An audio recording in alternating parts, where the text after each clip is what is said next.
ఎలా వాళ్ళని బుట్టలోకి లాగాలి? ముందు మనకి ఏమీ తెలియనట్లు నటించి పొలమంతా ఒకరి పేరు మీదే ఉంటే బాగుంటుందని ఉద్దేశంతోనే కావాలి అనుకుంటున్నామని సెంటిమెంట్ డైలాగులు చెప్పి భారీ ఆఫర్ ఇద్దాం. ఆ ఆఫర్కి పడకపోతే? అసలు ఇప్పటికిప్పుడు నువ్వు హార్ట్ అటాక్ వచ్చి పోతే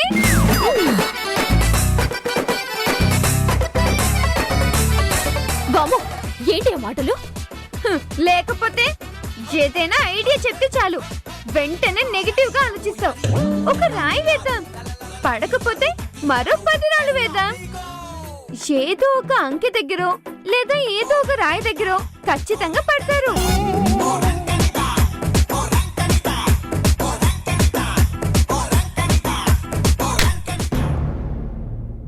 అమ్మా అమ్మా, నిన్నే పిలుస్తుంటే పలకవేంటి? నువ్వు నాతో మాట్లాడికే. ఏ, నేనేం తప్పు చేశాను? నువ్వేం చేసావో నీకు తెలీదా? దానివల్ల మీ నాన్నమ్మ మీ నాన్న ఎలా మాట్లాడుకుంటున్నారో నువ్వు చూడడం లేదా? ప్రశాంతంగా ఉంటూ నీ ఇంట్లో మళ్ళీ గొడవలు మొదలవడానికి బీజం పోసావు. ఏంటమ్మా దాన్నంటావు? ఏదో దేవుడు దయ వల్ల ఆ వజ్రాలు దొరికాయి. అవి కాస్త గవర్నమెంట్ గనక ఇచ్చేస్తే మళ్ళీ ఇదే పనులు, నువ్వు మిషన్లు కుడుతూ చీరల వ్యాపారాలు చేస్తూ కష్టపడాలి. అదే అవి ఉంటే డబ్బు వస్తుంది, దాంతో అందరూ హ్యాపీగా ఉండొచ్చు అని అది అనుకోవడం తప్ప. దాందే కాదు, ఇంత వయసొచ్చి అత్తయ్య గారికి ఆయనకి నిజం చెప్పడం మీరు చేసింది కూడా తప్పనే అంటాను. తన తప్పేం కాదు వదినా. అవునయ్యా, మీరెవ్వరూ తప్పు చేయలేదు. ఎవరికీ చెప్పొద్దు అని మీతో చెప్పాను కదా, అది నేను చేసిన తప్పు. మా ఆయన అత్తయ్య ఒక పార్టీ, ప్రియా లోకేశ్వరి ఇంకొక పార్టీ, మీరు ముగ్గురు ఇంకో పార్టీ. అటొచ్చి ఇటొచ్చి నేనేగా ఒంటరిదాన్ని, ఎవరికి కానిదాన్ని. అమ్మా, అలా అనొద్దమ్మా. నువ్వు ఒంటరిదానివి ఎందుకు అవుతావు? నీ కూతుర్ని నేనున్నానమ్మా. నిజంగా నువ్వు నా కూతుర్లా ఉండుంటే ఇలా చేసేదానివా? నిజంగా నువ్వు నా కూతుర్లా ఉండుంటే నా మాటకు అడ్డు చెప్పేదానివా? మీ నాన్న వాళ్ళకి సపోర్ట్ చేసేదానివా? ఓన్లే అమ్మా, ఇప్పుడు ఏమైపోయిందని? అది చిన్నపిల్ల. ఇంకా ఏం జరగాలి మామయ్య? పొలంలో దొరికిన వజ్రాలు కాకుండా ఇంకా ఏమైనా దొరుకుతాయేమోనని వెతకడం మొదలు పెట్టారు. అది చూసి ఏదో జరుగుతుందని ప్రియ వాళ్ళు ఆరా తీయడం మొదలు పెట్టారు. ఏమీ దొరకపోవడంతో వీళ్ళకు మనశ్శాంతి లేదు, ప్రియ వాళ్లకు నిద్ర పట్టడం లేదు. అది మాత్రం నిజమే. ఆయన అత్తయ్య గారు దొరికిన వజ్రాలను లెక్కలు వేసుకుంటూ ఉన్న పొలం కూడా అమ్మేసి సిటీకి వెళ్లి సెటిల్ అయిపోదామని నిర్ణయానికి వచ్చేశారు. పొలం అమ్మడం ఏంటి? ఆ పొలంలో ఇంక వజ్రాలు లేవనే నమ్మకానికి వచ్చేశారు. ఉన్న వాటిని సొమ్ము చేసుకొని సిటీలో సెటిల్ అయిపోదామనుకుంటున్నారు. వీళ్ళు పొలం అమ్మాలనుకుంటే ప్రియ వాళ్ళు ఖచ్చితంగా కొనడానికి సిద్ధపడతారు. పిన్ని వాళ్ళు మన పొలం ఎందుకుంటారు? అందులో ఏమీ లేదు అనే నిర్ణయానికి మీ నాన్నమ్మ వాళ్ళొచ్చినా ఏదో ఉండే ఉంటుంది అన్న ఆశతో ప్రియ వాళ్ళు ఉన్నారు కాబట్టి ఖచ్చితంగా కొంటారు. ఆ పొలంలో ఏమున్నా లేకపోయినా కొనడానికి మాత్రం మా ప్రియాలంటి వాళ్ళు రెడీ అయిపోతారమ్మా. ఎందుకంటే కనుచూపు మేరలో ఉన్న పొలం అంతా మాదే అని చెప్పుకోవాలని మా లోకేశ్వరి ఆశ. ఆ ఆశ తీర్చుకోవడానికైనా మీ పొలం కొంటారు. అంతటితో సమస్య పోదు మామయ్య.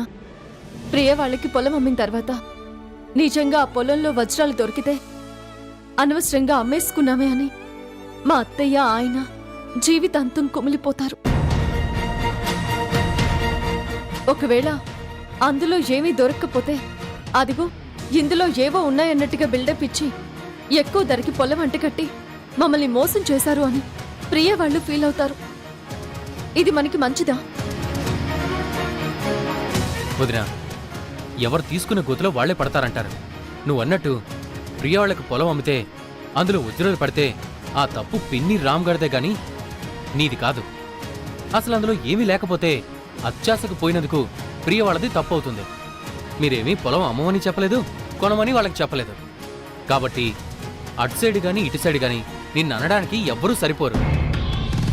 అనవసరంగా నువ్వు ఏవేవో ఆలోచించి రామ్గఢ్తో గొడవలు పెట్టుకోకు. నువ్వు ఆ వజ్రాలు అమ్మి క్యాష్ చేసుకుని ప్రియ వాళ్ళకి దూరంగా వెళ్ళి హ్యాపీగా సెటిల్ అయిపోండుదునా. నేను ఇల్లు వదిలి ఎక్కడికి వెళ్ళలేను శివ. ఏ అంతేలేరా, అత్తింటిని ఎవరు వదులుకుంటారా కదమ్మా? అవును మామయ్య. సరే, ఎవరేమనుకుంటే మనం ఏం చేయగలం? జరిగేదాన్ని ఆపలేం కదా, జరగనే. అంటే ఇంకాసేపట్లో మన ఇంట్లో బేరసారాలు జరుగుతాయన్నమాట. అవునరా, కథ మలుపు తిరగబోతుంది.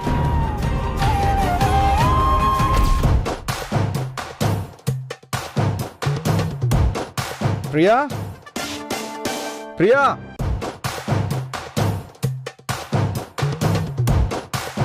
చెప్పాను కదా మామయ్య, మొదలైంది. ప్రియా. ఒరే, ప్రియనే కాదురా, ఆ లోకేశ్వర్ని కూడా పిలువు. అది అసలే తెక్కల్ది. ఆ ఆస్తి నాదైతే మా అమ్మని పిలుస్తున్నారేంటి, మీ పొలం కొనము అంటుంది. ఓ అవునవును. అమ్మా లోకేశ్వరి. మమ్మీ, మనం వెళ్ళి రామ్ వాళ్ళని దువ్వి ఆ పొలం కొనాలనుకుంటుంటే వాళ్ళే మనల్ని పిలుస్తున్నారేంటి? పద చూద్దాం. ప్రియ వాళ్ళని పిలిస్తే మీరొచ్చారు. మీరు వాళ్ళని ఎందుకు పిలుస్తున్నారో మాకు తెలుసు కాబట్టి. ఏం తెలుసు? మాకు తెలిసిన విషయం నీకు తెలుసులే. వీళ్ళతో ఏంట్రా? ప్రియా, ప్రియా. ఏంటండి? ఎందుకు పిలిచారు నాన్నమ్మ గారు? అమ్మా, అమ్మా. నువ్వు కార్లు గీర్లు తగిలించకే, గుండెల్లో కలుక్కుమంటుంది. ఇంతకీ విషయం ఏంటి రామ్? ఏం లేదు ప్రియా, వీడికి అర్జెంటుగా డబ్బులు అవసరం వచ్చాయి. అయితే మమ్మల్ని ఏం చేయమంటారు? ఊరికే అప్పుగా డబ్బులు కావాలంటే ఎవరిస్తారు? అందుకే మాకున్న 2 ఎకరాల పొలం అమ్మేద్దాం అనుకుంటున్నాం.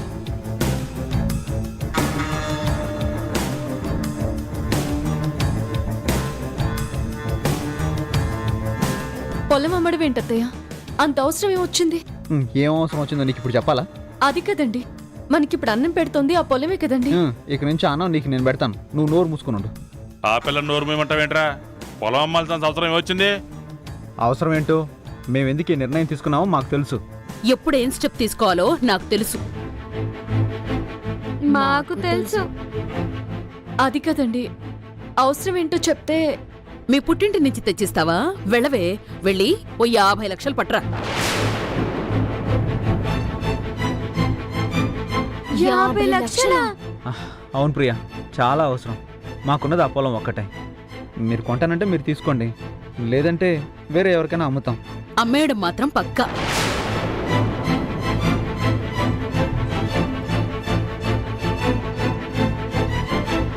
డబ్బులు అవసరం అంటే నేను ఇస్తాను గాని ఆ మాత్రం దానికి పొలం అమ్మడం దేనికి? ఏం యాక్టింగ్, ఏం యాక్టింగ్. అబ్బా, ఏంటి?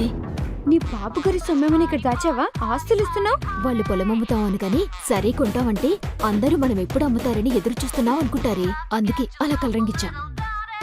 ఏమంటావు ప్రియా, నీకు కావాలా వద్దా? కావాలా అంటే అవసరం లేదు. అయితే వేరే వాళ్ళకి అమ్మేద్దాంరా, ఎవరన్నా ఉంటే చూడు. అంటే వద్దని కూడా కాదండి. మరేంటి? నిజానికైతే అంతా మన పొలం. అందులో 2 ఎకరాలు ఎవరు కొత్త వాళ్ళకి ఇవ్వడం ఎందుకు? ఎటు మీకు అవసరం అంటున్నారు కాబట్టి. అవసరం లేకపోయినా మేము తీసేసుకుంటాం. అవసరం లేనప్పుడు కొండం ఎందుకు లోకే? ఎప్పుడు ఏ స్టెప్ తీసుకోవాలో మాకు తెలుసు. నువ్వు కాసేపు సైలెంట్ గా ఉండు కాకి. కాకపోతే మరీ 50 లక్షలంటేనే. బంగారం లాంటి పొలం. బంగారమా? రాలు కదా.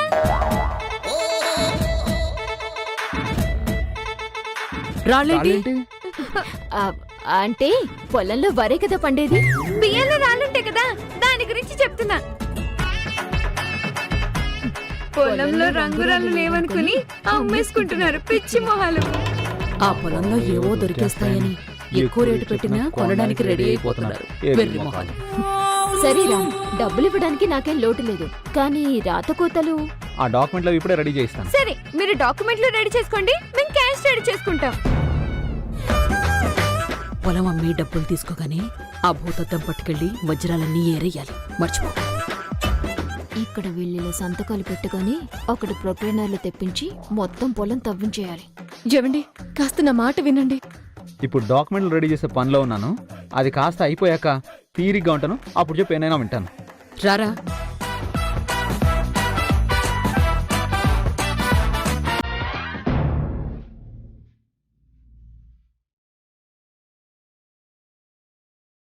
చూసారా మామయ్య, అన్నం పెట్టే పొలం అమ్మడానికి వీళ్ళు, అత్యాశతో కొనడానికి వాళ్ళు ఎలా రెడీ అయిపోతున్నారు?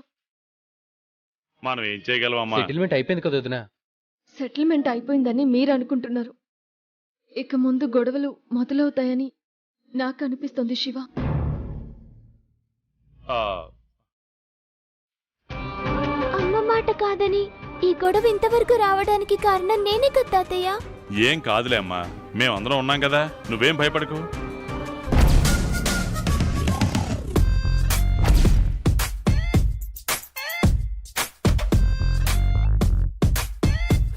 ఇదిగో సేట్, నువ్వు ఎంతైనా ఇస్తానని వెంటపడ్డ వజ్రాలు మూట తీసుకో, రేట్ కట్టుకో, క్యాష్ ఇచ్చుకో. క్యాషా? చెక్ అయినా పర్వాలేదు, కానీ డీల్ మాత్రం ఇప్పుడే అయిపోవాలి. అమ్మాల్సింది గీతమ్మ కదా. నేనమ్మితే వజ్రాలు రాళ్లైపోతాయా? మొత్తానికి కలిపి 70 లక్షలు ఇస్తాను. అదేంటి, ఒక్కొక్క దానికి 20 లక్షలు పలుకుతాయని చెప్పావంట కదా, రేటు మార్చావేంటి? అమ్మే క్యారెక్టరు మారింది కదా. అంటే అవసరాన్ని బట్టి రేటు మారుతుందా? అది మా వ్యాపార లక్షణం. ఇమ్మంటారా వెళ్ళిపోమ్మంటారా?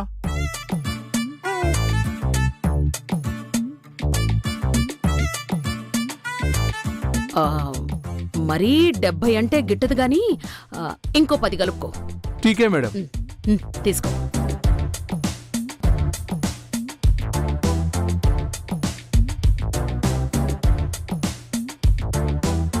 ఆల్రెడీ చెక్ చేసుకున్నావు కదా. మనిషి మారింది కదా, మాలు మారిందేమో అన్న డౌటు.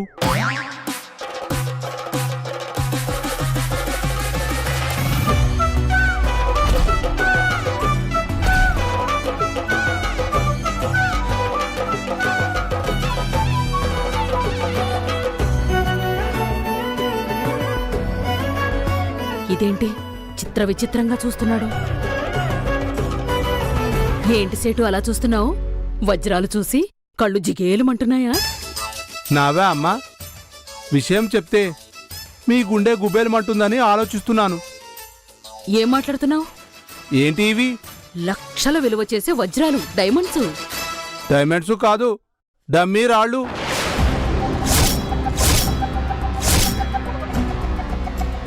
రాళ్ళా? ఇంట్లో పిల్లలున్నారా? ఆ, వాళ్లకు ఇచ్చి ఆడుకోమని చెప్పండి. అదేంటి సేటు, నువ్వు చెక్ చేసి వజ్రాలని చెప్పావు కదా. నేను చెక్ చేసినప్పుడు ఇవి వజ్రాలే, కానీ ఇప్పుడు ఎందుకు పనికి రాని రాళ్ళు.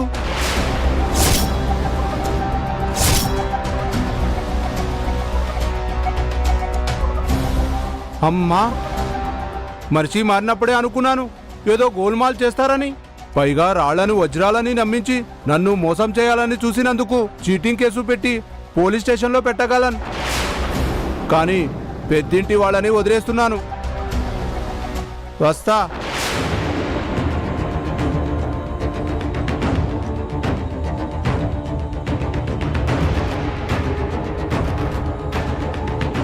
ఇదేంటి, గీత దగ్గరున్నప్పుడు వజ్రాలు నా చేతిలోకి రాగానే రాళ్లుగా మారిపోవడం ఏంటి? ఇవి రాళ్ళైతే మరి వజ్రాలు ఏమైనట్టు? అసలు ఏం జరుగుతోంది ఇంట్లో?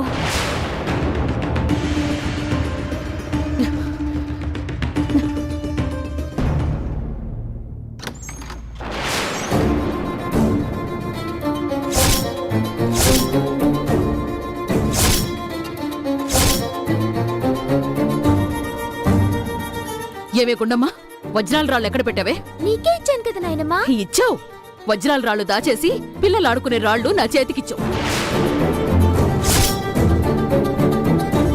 పిల్లలు ఆడుకునే రాళ్ళేంటి? ఆ సేట్ని పిలిపించి అమ్ముదామని చూశాను. చెక్ చేసి మొహం మీద థూ అని ఊసిపోయాడు. లేదు నాయనమ్మా, నేను నీకు ఇచ్చినవి పొలంలో నాకు దొరికిన వజ్రాల రాళ్లే. అంటే నీ చేతుల్లో ఉన్న వజ్రాలు నా చేతుల్లోకి వచ్చేసరికి రాళ్లలా మారిపోయాయంటావా? నిజం చెప్పవే, అసలైనవి మీ అమ్మకిచ్చావు కదూ? మా అమ్మకి ఇచ్చేదాన్ని అయితే నీకెందుకు ఇస్తాను? అయితే మరెలా మారిపోయినట్టు? ఏమో.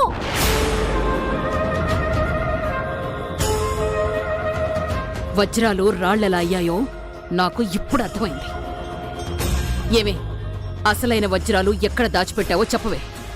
అత్తయ్య, ఇచ్చింది అది, తీసుకున్నది మీరు. అది ఎలా మారిపోయిందో నాకెలా తెలుస్తుంది? అవును నాయనమ్మా, అమ్మకేం తెలీదు. దీని సంగతి నీకు తెలీదు.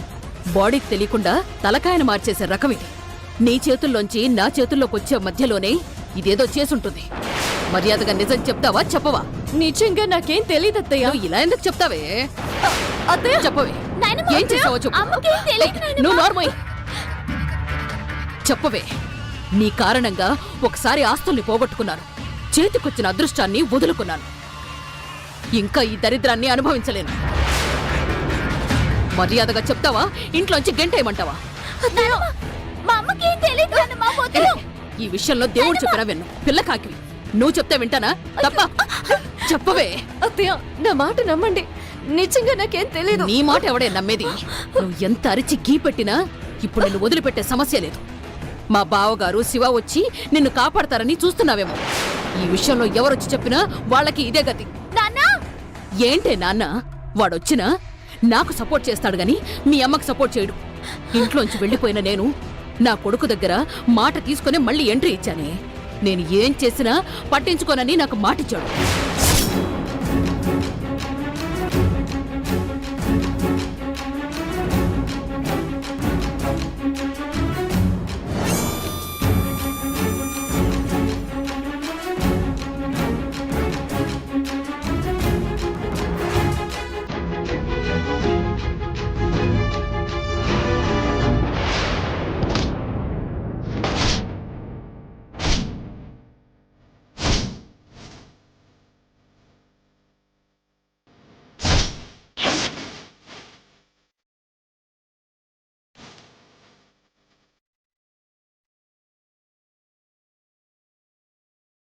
అత్తయ్య, అత్తయ్య,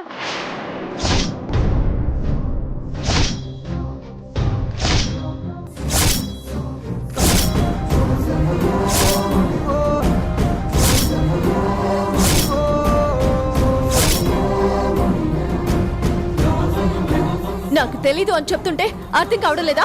ఆ? నా మీద చేయి చేసుకున్నా భరిస్తాను. అది నా బిడ్డ. దాని ఒంటి మీద చేయి పడితే అత్తా లేదు, దుత్తా లేదు, ఎవరికైనా రేవే.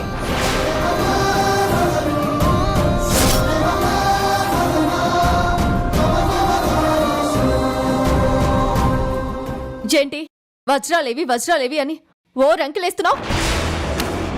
నా బిడ్డ నన్ను కూడా కాదని అవి మీ చేతిలో పెట్టింది. ఎవరు మార్చారో ఎవరికి తెలుసు.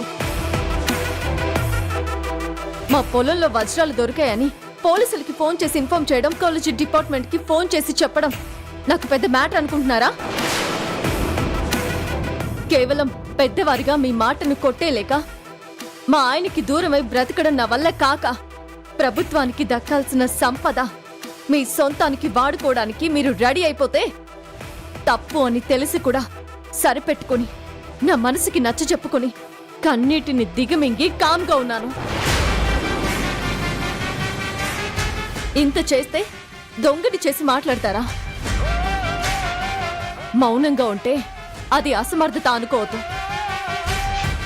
మీ కోడలి కంటే ఈ ఊరి ప్రెసిడెంట్ కంటే ముందు గుండమ్మ ఇక్కడ.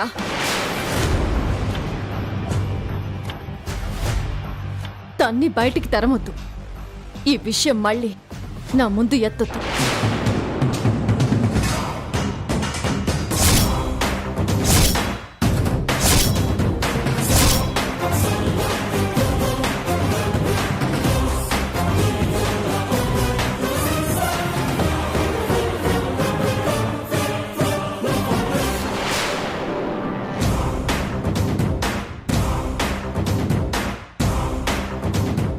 ఇది ఇంత ఖచ్చితంగా చెప్తోందంటే ఆ తప్పు ఇది చేసుండదు. మరి ఎవరు మార్చుంటారు? మా బావగారు, శివ? వాళ్ళకంత ధైర్యం లేదు. పోనీ ప్రియా, లోకి అంటే అసలు వాళ్ళకి ఈ విషయమే తెలీదు. మరి ఎవరు వజ్రాల ప్లేస్లో రాళ్లని మార్చింది? ఎవరు? ఎవరు?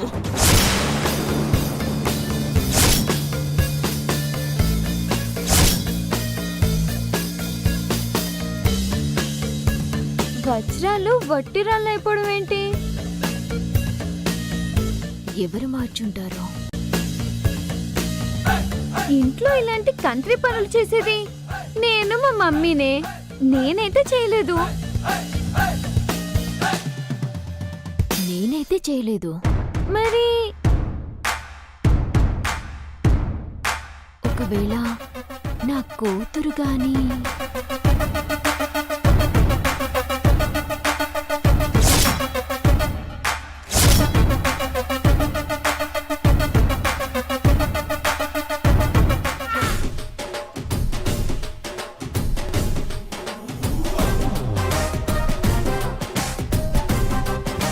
దీపం చుట్టూ పురుగులాగా ఇది నా చుట్టూ తిరుగుతుందేంటి?